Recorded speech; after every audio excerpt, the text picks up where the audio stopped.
The upper GI tract and the lower GI tract are very closely connected. But my personal belief is to keep your lower GI tract, and then your upper GI tract is like a second brain, because it controls everything that's going into your bloodstream. That's where the fermentation takes place. The fermentation produces, when you have indigestion, you're eating late at night, ignoring the biological clock and the circadian rhythms, you're going to have indigestion. You always have indigestion, it's going to turn into fermentation.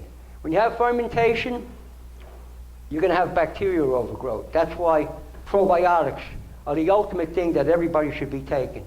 I personally believe that if you want to prevent cancer in your life, it is to eat a plant-based diet and take probiotics, because the probiotics keep the intestinal flora.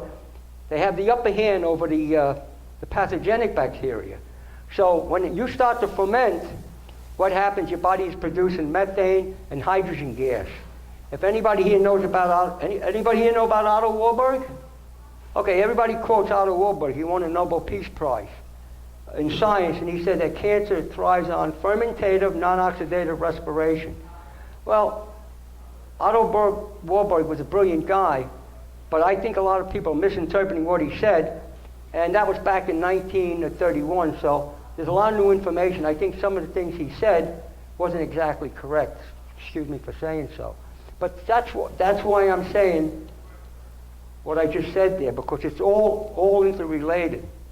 Okay, your body is a process. Okay, it's not a building.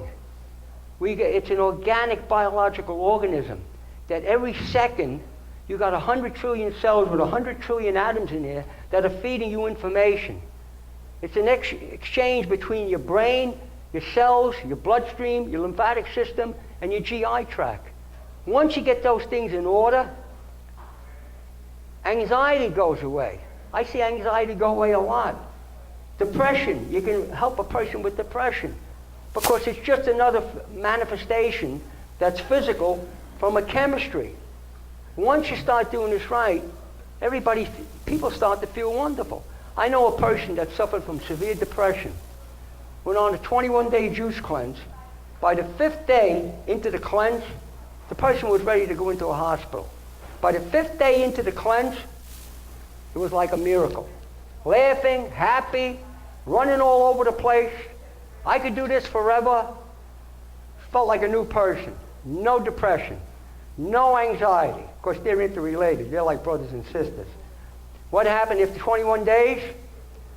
Not understanding the rest of the paradigm, getting spiritually grounded.